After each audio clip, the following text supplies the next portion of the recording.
ನಮಸ್ಕಾರ. ಜೀನಿ ನ್ಯೂಸ್ ವೀಕ್ಷಕರಿಗೆ ಸ್ವಾಗತ.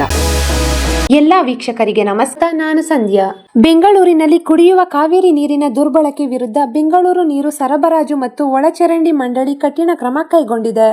ನಗರದ ವಿವಿಧ ಭಾಗಗಳಲ್ಲಿ ಪರಿಶೀಲನೆ ನಡೆಸಿದ ಜಲಮಂಡಳಿ ಅಧಿಕಾರಿಗಳು ವಾಹನ ತೊಳೆಯಲು ಹಾಗೂ ಕಟ್ಟಡ ನಿರ್ಮಾಣ ಕಾಮಗಾರಿಗಳಿಗೆ ಕುಡಿಯುವ ನೀರನ್ನು ಬಳಸಿದ್ದ 692 ಮಂದಿ ವಿರುದ್ಧ ಪ್ರಕರಣ ದಾಖಲಿಸಿ ತಲಾ 5,000 ರುಗಳಂತೆ ಒಟ್ಟು 34.60 ಲಕ್ಷ ರೂಪಾಯಿ ದಂಡ ವಸೂಲಿ ಮಾಡಿದ್ದಾರೆ.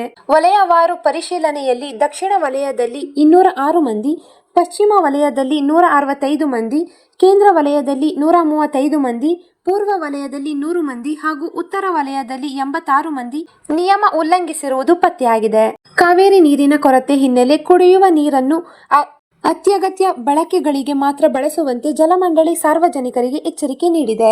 ಇದರ ನಡುವೆ ಕಾವೇರಿ ನೀರು ಸರಬರಾಜು ಯೋಜನೆ 5ನೇ ಹಂತದ ತುರ್ತು ನಿರ್ವಹಣಾ ಕಾಮಗಾರಿ ಹಿನ್ನೆಲೆಯಲ್ಲಿ ಜುಲೈ ಗಂಟೆಯವರೆಗೆ ನಗರದ ಸಂಬಂಧಿತ ಪ್ರದೇಶಗಳಲ್ಲಿ ನೀರು ಪೂರೈಕೆಯಲ್ಲಿ ತಾತ್ಕಾಲಿಕ ವ್ಯತ್ಯಯ ಉಂಟಾಗಲಿದೆ ಎಂದು ಬಿಡಬ್ಲ್ಯೂಎಸ್ಎಸ್ಬಿ ಪ್ರಕಟಿಸಿದೆ.